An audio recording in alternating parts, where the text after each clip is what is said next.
Play Zelda games to regain your love of gaming. You must embark on the journey to understand why you love gaming.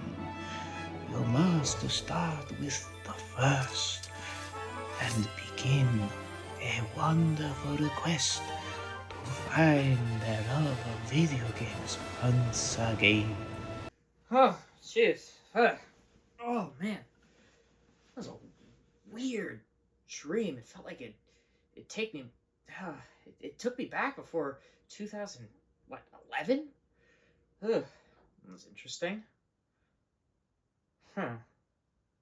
Oh, hello, my sons. I just had a very, very weird dream. I lost a lot of my passion being in college and, trying to be in the games industry, and I don't really... Man, I don't play games as much as I used to. I really want to. I just don't know what. Have you tried Zelda? A Zelda marathon's a good idea. Alright, man, I just don't know what to go for. I mean, I have so many of them. I don't know. I mean, I have, Wind Waker? I have Hyrule Warriors. Ugh, maybe not Hyrule Warriors. I mean, I have Twilight Princess. And it's funny, too. I even have the Wii version of that one. I don't know where to start. I mean, there's Age of Calamity. I don't know. It's just so much. Four Swords. I don't know where to begin. Try the one that is first in the timeline as of making this video. Also, you might want to look up. Oh, jeez. Alright, I'm just gonna get these simple gripes out of the way. 1. Why is this $60 game not come with a CD or a controller when I paid $80 for a premium back in the day that came with a CD and a controller? 2. Why is the Waggle tech worse than it was in the Wii game? How did you mess up the controls you, Nintendo, have made and pioneered in the games industry? 3. Why is this amiibo not Fee? I'm sorry, but why? This was a golden opportunity to have, a dancing Fee amiibo, and instead you chose a basic Zelda with a loft wing. To me, that just seems like wasted potential. Oh, you thought I was gonna complain about this one, didn't you? The story starts with Link sleeping in his bed, having a nightmare about some ghouls or whatever.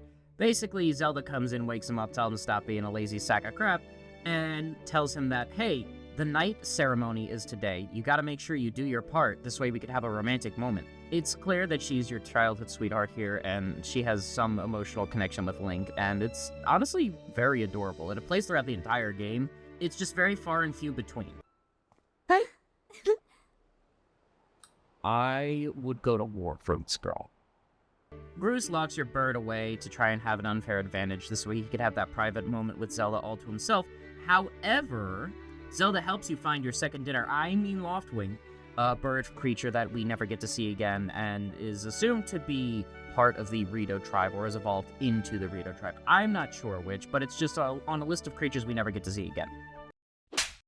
So after that, Zelda and Link celebrate in the sky to talk about their feelings and whatnot, but before that could happen, magical terrorism attacks, separating Zelda from Link, and Link shortly wakes up after to find that he has been asleep for a hot minute.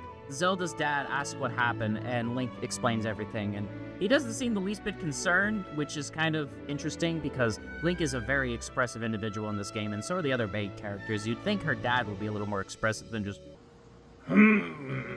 Later that night, Link decides to go for a nice night stroll and find Fi, or Fi, I don't care how you pronounce it, who, by all accounts, is the worst companion in any Zelda game. She was more annoying in the original, but honestly, it was just because they wanted to remind you that going outside was a good thing. It's currently raining, maybe I shouldn't. Also to replace your Wii Remote batteries. But she doesn't do that much here, and basically her role now is just remind you of the thing you need to do. I even drained my Joy-Cons of battery just to see if this was actually true or not, and to me it just kinda takes away a little bit from what Fi's purpose was. She's the spirit of the Goddess Blade, and eventually will be turned into the Master Sword. This is the origin of Hyrule. She gives you hints and percentages. She's very robotic, and in all honesty, it's not really one of my favorite attributes of this character. She's very toned down for the remake, and I know that some people probably relished in this, but I don't know, to me it just seems like they didn't do anything to make her more lovable. It feels like it should have just been an option to keep the original stuff where she reminds you about your battery and whatnot. I don't know, I know people find that annoying, but at the same time you barely see her as is, only coming out in important areas. She doesn't even come out during boss fights to tell you things. Anyway, you get a magical stone tablet that basically gives you access to the ground. You rinse and repeat this 3 times for Farron, the grasslands, Eldin, the fire location, and Lanayru, the desert area. There's no whimsy when it comes to this kind of Zelda game, as it's very linear and was one of the biggest gripes that people had back in the day with this game. It almost feels barren, where there's not much to explore, there's not many areas that have secrets in them, and in all honesty, it just kind of has a lot of nothing here. There really isn't anything here. You could just walk around aimlessly for a while and not come across anything. I get what they were trying to do with the adventure mechanics and also just make it seem like actual adventure, but it just leaves the player kind of wandering around, wondering why they aren't going outside in the first place. Early on in the game, you find its namesake. Skyward Sword is the namesake, and you find these cubes by lifting your Wii Remote, or Joy-Con in this case, skyward, and doing a skyward strike. Oh. So I guess that's why they call it Skyward Sword. Well, the weather's cleared up now. I'm gonna go to the park and just kind of clear my head, as, I'm not liking the game so far, but it's not bad. I need some time to process and think. I'll be back.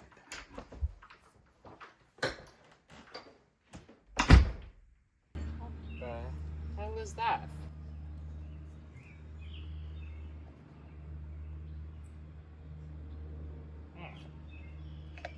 That's not suspicious.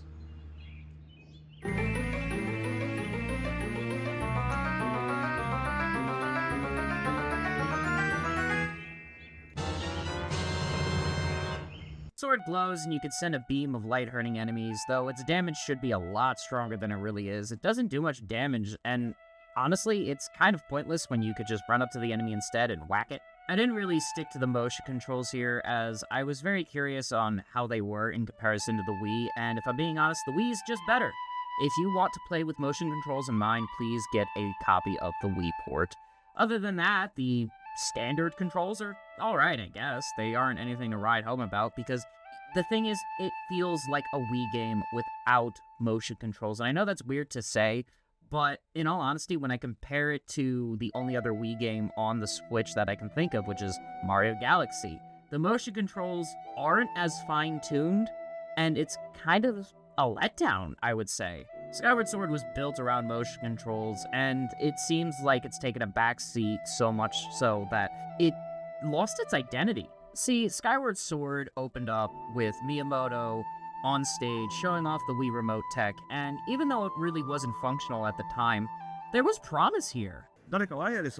Somebody out there using wireless. Anybody? I wonder who that could have been. I will say there are quality of life changes that I do like the rope coming down from Beetle's hut being one of the small things that, yeah, it comes down a little faster. Like, sure, it's not the biggest thing in the world, but it's little things like that that make a difference. And, I guess I'll get this out of the way now. The amiibo support. Yeah, the Zelda Loftwing amiibo, in my opinion, I promise you it's not that bad. Let me explain. Look, it saves you time from backtracking, and yes, it's a major function for the HD version remake.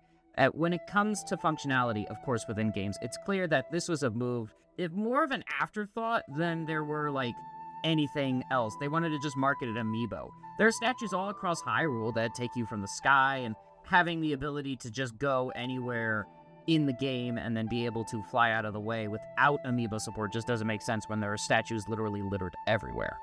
It saves you a decent amount of game time, don't get me wrong, but it's not enough to where it would warrant any kind of complaint that this isn't in the base game. Look, I already paid for the game twice, plus controllers. Why not just piss more money away on my bad choices? Just like college. Let's go over some of the characters you meet. NPCs are really forgettable in this game. I am so sorry. None of them truly stuck out to me. Oh, whoa. That was Kite.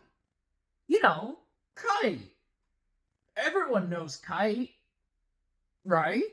The pumpkin soup guy, to his daughter, to your dad, to... Oh! What the heck is that? Ugh. Ah! That's what a hands-free colonoscopy feels like.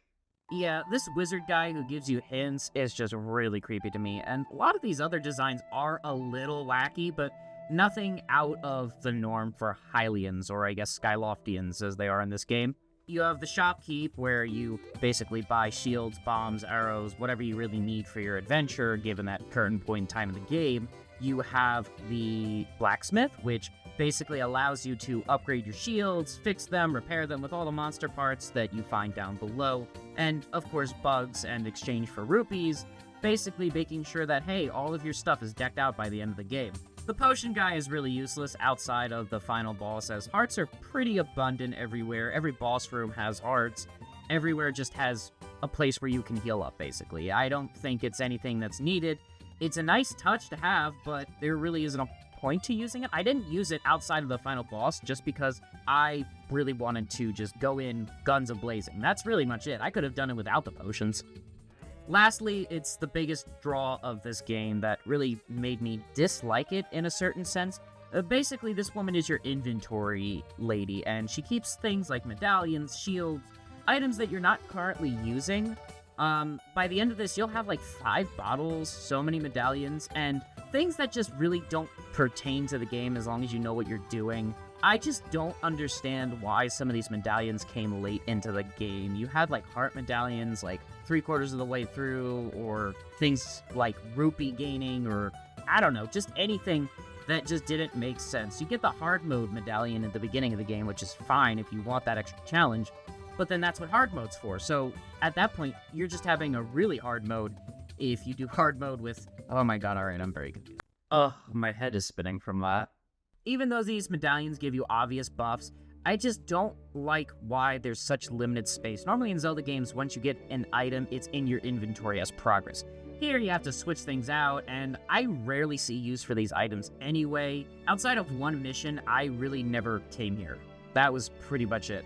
It just seems like missed potential for the developers that were trying to do something that just didn't work, which is totally fine. But getting all these monster parts, upgrading gear, you know, it set the standard for games to come.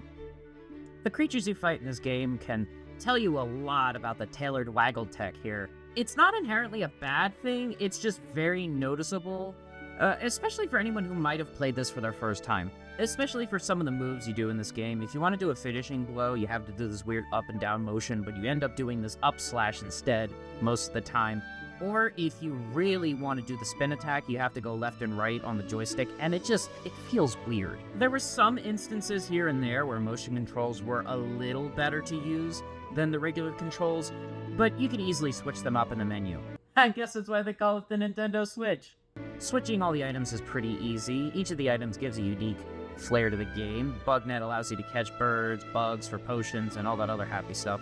The hook shot or claw shot, which apparently is a gift from the goddess, which is weird, I guess. Normally it's just an item you get, but this is kind of a unique case. You could either toss bombs or do Wii bowling with them.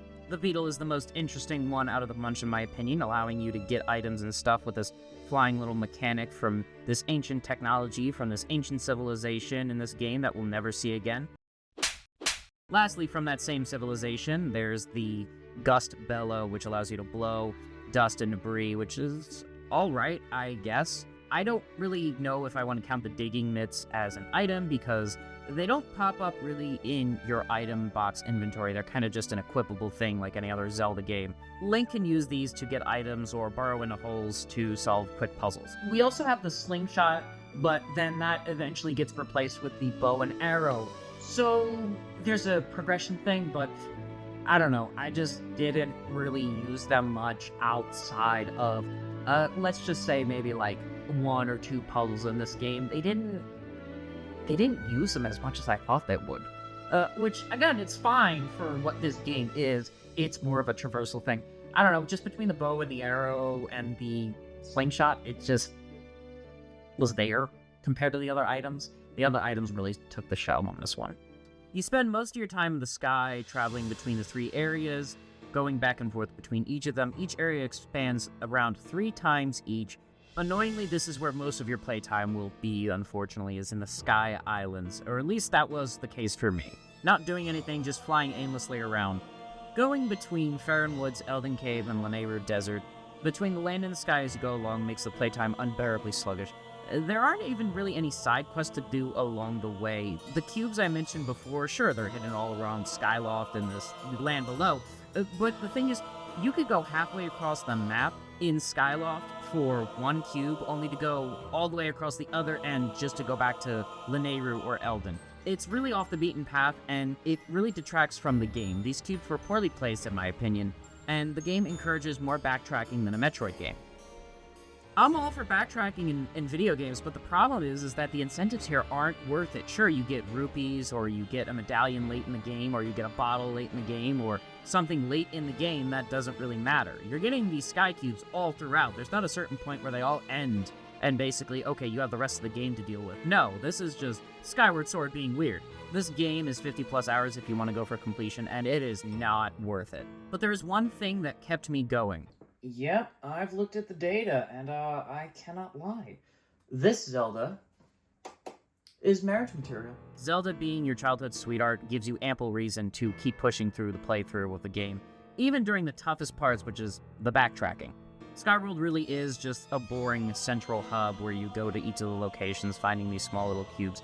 It really has nothing here outside of a few mini games. Mind you, 3/4 of the game you also didn't get the Master Sword. You actually had to upgrade this by getting 3 Sacred Flames. Fee sticking around is just a soulless, pointless add-on that no one really cares about, and it's probably one of the worst side characters in all of Zelda games. Hey, listen! Nope, not today. Each of the dungeons are quick, linear, and for the most part, you can figure them out all on your own. There's no really need for a guide or anything like that. None of them were truly challenging except for the last one, which is by honestly like the most creative one. The only incentive was saving Zelda. Everything else seemed like a moot point. Go here, hit a cube, go here, get the chest from said cube, go here to this pumpkin island, go back to the night guy, go back to the pumpkin guy. It just seemed so pointless to me. The one mission that I thought I was supposed to care about was turning this monster guy into human, but no, I didn't care about this either. Link is the most expressive he's ever been here, which I really hope they bring that back into other Zelda games. Basically, like, he doesn't say anything, but you could tell what he's thinking. One of the most redeeming qualities of this game is Groose. First, after he stole your extra dinner, I mean Loftwing, at the beginning of the game, you know what, it's really interesting to see how his character evolved into something that was more mature and caring, and I really think that this was an arc that I didn't expect from this game at all. I also love this rendition of Zelda, seeing as not only is she sweet and kind and caring and obviously doing some very sacrificial stuff for herself. This is gonna be a trend in other Zelda games, isn't it? She really puts herself out there, and she's definitely the kind of girl that would tell you to go to the cash register at McDonald's and tell the cashier that, hey, I asked for no pickles. Skyward Sword is a very draining experience to fully play through 100%. Joke's on them, I already had clinical depression. It's the sky that really killed it for me. It's really draining flying on your juicy bird, and all of a sudden you might occasionally see other birds fly by with rupees or some Knights of Skyloft, but it really doesn't do much when there's no mission objective in the sky, really. There's no task that you have to do. It felt like more of a chore than anything else. Get these stone tablets. Fill up your car with gas. Get these sacred flames. Go get groceries. After you get the heart from Zelda, go back to the store and get the toilet paper you forgot. The minigames here you can cheese for rupees. One is just Minesweeper, and the other is a circus minigame where if you time your thing right every time, you could just land on the 500 rupee bonus thing. Everything's pretty fine with this. I would say that there really isn't a need to rupee farm down below or something like that. I've never found myself short of rupees, and if so, it wasn't anything that was ridiculous. Maybe I was like 5 or 10 off. Lastly, there is also this bamboo minigame where it really just is a Wii game in disguise, where you could use the control stick, sure, but we all know that this was meant for motion controls, which is fine. This game has so much unrealized potential, and to merge off from other Zelda games and to create something new, I think this is a great springboard. Hello, my sons. If I'm gonna be your internet pops, I gotta give you advice that your own father won't give you. So, if you're out in the woods and you're on a hiking trail, you gotta make sure to bring a nice nutsack. This way you can munch on some stuff if you're hungry. Build up a little more stamina than Link. Link in Skyward Sword, because he just sucks.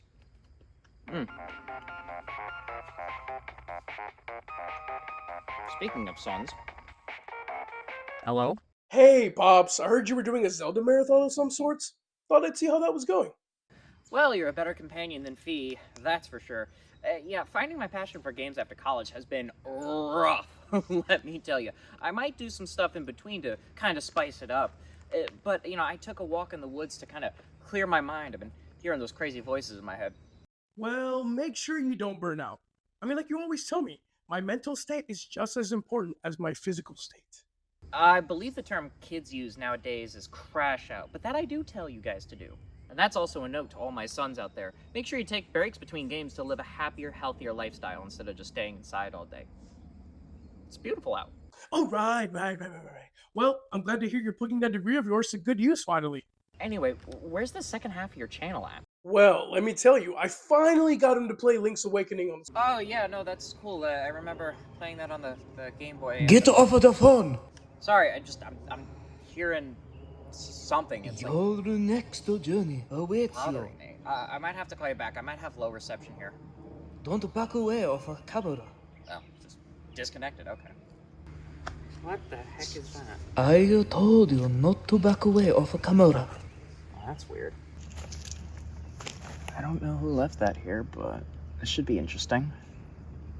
Gonna bother my OCD if I don't do this. Oh! This game marked the 25th anniversary of the Legend of Zelda franchise, and I never did get to go to the orchestra as a little kid because my parents didn't want to go to New York and take me with them, which is fine. I missed out on this great gaming piece of history. But I will say this orchestra is beautiful, and I don't know where I'm going to ever mention it again. None of the music in Skyward Sword, unfortunately, is recognizable to me outside of Ballad of the Goddess. I really punched a Korok out for this? Don't get me wrong, you have your standard Zelda fare tunes, but it's not really anything I could ride home about.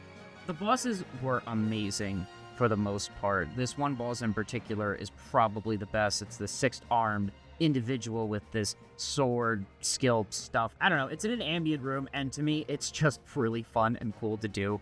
He basically summons up dead zombies if you really want to take care of those, or you could just go for him. But if you ask me, I can't remember the music from it.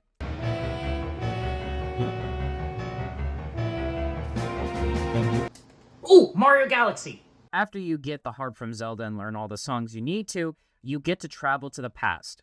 I guess that makes you a link to the past. Problem is, it takes so long to get to these points in the game where you actually have an amazing moment with Impa fighting Girahim. Once you get the Goddess Harp, you'll be able to find stone tablets that give you hints to certain things and give you monsters parts. On top of that, now you have to learn songs for each of the dragons, meet one in Farron, which for whatever reason hates humans, but eventually likes you towards the end. She's the only one that sends you on a fetch quest to do things. The other one is just dead, and the other one just doesn't really care. He's more like surprised that he's just seeing a human. The Lightning Dragon being the most tedious out of all of them. Not only do you have to bring them back to life, but he also unlocks the Boss Rush mode, which gets you the Hylian Shield, which, yep, that's right, another Zelda game staple that you get very late into the game. To me, it's a bit baffling that they waited this long to give you the Hylian Shield. Also, fair warning, if you do play this game, if you do the Boss Rush mode, items don't combine. So, say, for example, you want the heart container and the Hylian Shield, well, you have to do this twice, getting it on the 4th one and on the 8th or 9th try. I can't remember which one it is.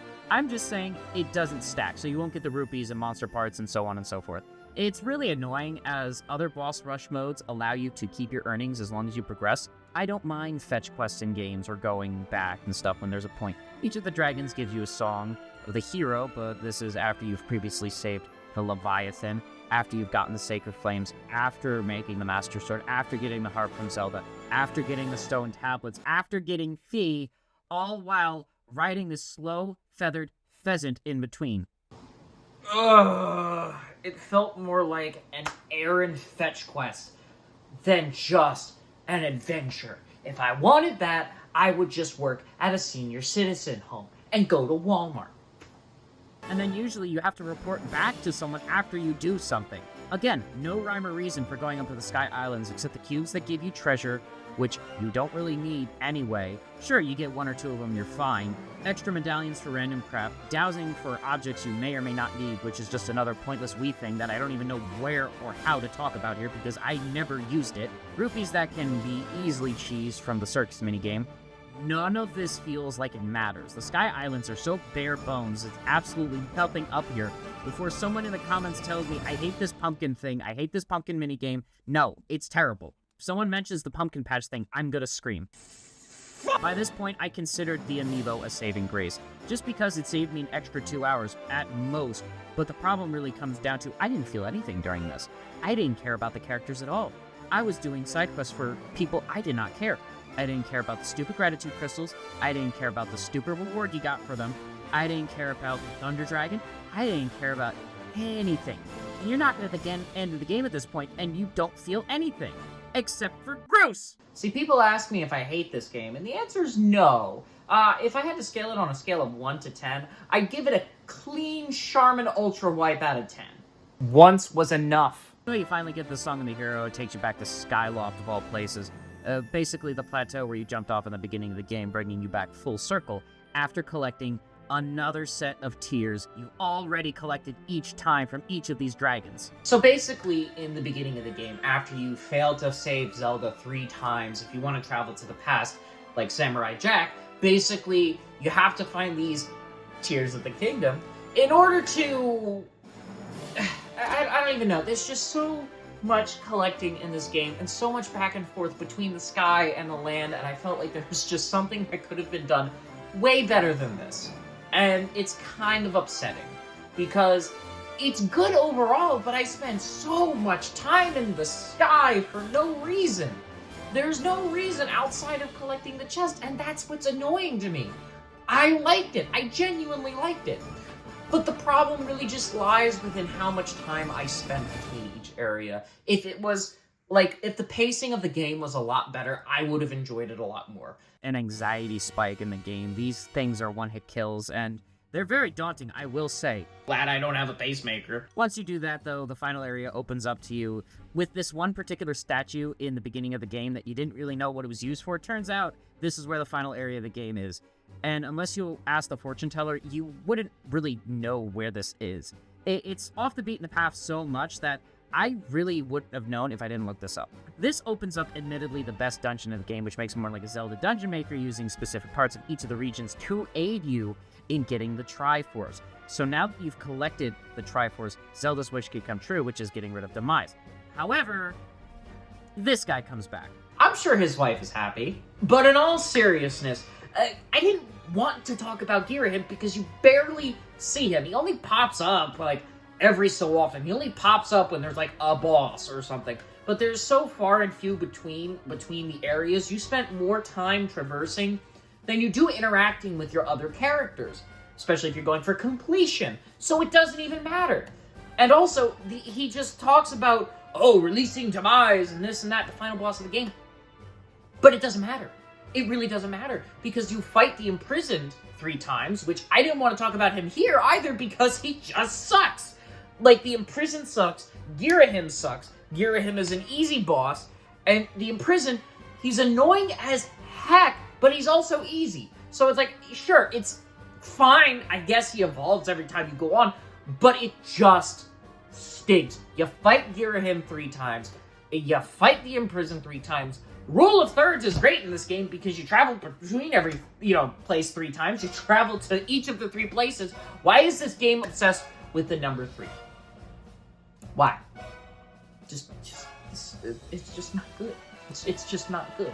Like, I don't feel fulfilled in this Zelda game in comparison to other ones. I don't feel fulfilled at all. It's just easy, but also at the same time, it's annoying because there's so much nothing. And that's why I barely showed any of the Girahim footage and barely showed any of the Imprisoned footage, because it was so nothing. It was so nothing. Sure, Girahim chases you around and you'll occasionally fight the Imprisonment, but you'd lose anyway if you didn't have the almighty Groose. So at that point, this is just the Legend of Groose. Nintendo, I need a game on that, like, stat. I don't really like the full circle motif here. It doesn't really feel rewarding. It kind of feels empty. Don't worry, surprise, surprise. Once you save Zelda, everything seems to be going pretty well. Girahim takes her, and then all of a sudden, the Demon Lord is knocking. And for those of you who don't know, it's not Ganon here, it's Demise. He actually lays a curse down on Link and Zelda for all eternity, and this is where the Legend of Zelda truly began. Girahim's gauntlet is kind of cool, I guess. It's a final bout between you and him. You know, it's an interesting fight to reach his final form. Also, we don't get any rhyme or reason why Girahim is like the demon lord's blade for some reason. Like, sure, Fi being the goddess's blade is great and all, but we have no information on, like, Demise and why Girahim is his blade. So, why? Like, that's just, like, one big plot hole that I just don't like. And I know some people might say, oh, well, there's times before Skyward Sword, which I get. There are points in Skyward Sword where we, like, see it, we see glimpses of it, but this is supposed to be the beginning of the timeline, so it's not! And that's what boggles my mind, is that, oh, this is the start of the... No, it's not. It's not the start of the timeline. After resurrecting Demise, he's so infatuated by your stance as a human willing to fight him, raising his sword without covering any kind of fear. He allows Link to gear up. We love a good old mutual respect here. The fight of Demise was honestly the best part about this game, outside of Groose. I think testing your sword abilities through the entirety of it was really interesting. There was no gimmicks, no motion controls, no BS. It was just you and him, and a duel of fate. He curses you in Zelda again, but it's interesting to see that he chose the bloodline of the goddess and the hero chosen by her to repeat the cycle over and over again. We finally get the old lady to be revealed as Impa, which I don't know how she survived for all that long, but hey, cool. And then Fi and I guess the rest of the evil are sealed in the Master Sword, which is very interesting that hasn't been brought up since. This end portion of the game I really like, but it shows character development for the big bully Groose, and that's pretty much it. I didn't feel anything with Fi. I'm sorry. I know I was supposed to feel something here, but it's just not there for me. I'm sorry. I'm sorry, Fi just sucks. See, unlike Fi, Groose actually plays a main role here. He helps you fight the Imprisoned, which, yes, you have to fight him 3 times. I waited so long to talk about this because I actually hated this with a burning passion. I hated the Imprisoned so much. The Imprisoned sucked so bad, I decided to glaze Groose more than show off the Imprisoned and Girahim put together, because I didn't like his fights. You go through these sections, you go through these, you know, like, different times, and yeah, he gets arms in one, and he flies in another, and it's boring. It's so boring and so annoying, and I just didn't like it. His fight was boring, his stomping was annoying. You know, Link doesn't have the stamina to run around him, so you have to use the almighty Groose! You have to use the blessed Groose of the goddess to help. And I feel like if you are the hero that the goddess has chosen, you don't need a handicap. Groose must have been chosen by the goddess. I want an ancestor of Groose. I'm gonna glaze Groose because the Imprisoned stunk and Girahim stunk. Both of the bosses stunk so bad, and I hate it. I hate it. Because I wanted to like those 2 bosses. Because they're the main bosses of the games. But I literally liked every other boss except the ones you fight repeatedly. And they're supposed to get better as you go along. As is game development, I know I have a goddamn game design degree that I probably left in the garbage somewhere. Okay, I just don't like the development of either of those characters. That's right, I spent more time bitching about it than actually showing gameplay of it. That's how much I hated it. Okay, thank you everybody. And if you love the Imprisoned or Girahim, I hope you get the least amount of satisfaction knowing that I put so little footage into this video of those 2. That's how much I dislike them. So if you want to glaze them in the comments, go for it. But I guarantee you they will not be shown that much in this video. I hated them. That much! But he is the MVP here, as if he didn't make that bomb thing, I know I sure as heck would not have been able to save Impa from her untimely demise. You know, with the amount of Zelda puns I've put in this video, I wonder if Nintendo's gonna sue me. I also even checked towards the end of the game if Zelda's dad would be any least bit concerned of his daughter actually being kidnapped again, because I wanted to see if he was even there. No, he wasn't even in his office. I couldn't find him all throughout Skyloft, so that was something that the developers actually put in, or rather, just didn't keep a kind of record of that, knowing that the player could indeed go back, but he's just not there. In terms of Impa dying in front of everyone, I actually felt a little something here. I didn't know what, but it was some kind of emotion. I mean, like, I kind of knew it was Impa, and, you know, given the fact that I played other Zelda games, it just kind of didn't take it away from me, but at the same time, there was a lot more emotional baggage with that whole bracelet thing. I just think on a surface level, it's fine. Link and Zelda get a happy ending by starting the Kingdom of Hyrule on the surface down below. It's not actually explicitly told, but it's heavily implied, seeing as these other games exist for some reason. So Skyward Sword had a lot of terrible pacing issues. I liked what I played, and in terms of the story, it's good. I really did enjoy the story. But it was spread so thin between backtracking and going to the different areas that, in all honesty, it wasn't worth it. And as someone who played through the original until his save file got corrupted from the Thunder Dragon, which was a big original glitch, I'm glad to see that there are some quality of life changes, but when it comes to the motion controls between the Wii and the Joy-Cons, it feels better for the Wii. So I just don't know what fixes they did in terms of sacrificing what made the original so special. The Amiibo, on the other hand, again, it's not that bad. You know, I will say, I just cannot understand. I don't know. But hey, you know what? Taking that walk really cleared my head, and I actually scored a pretty neat necklace, too. I will say, I wonder what it does. Like, you know, I wonder what's going to be next for my journey on trying to figure out what games, you know, really mean to me, and why I loved them so much so that I really wanted a career in making them.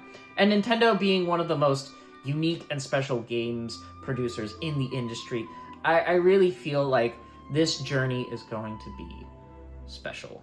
I just don't know what game is going to be next. Breath of the Wild, you idiot.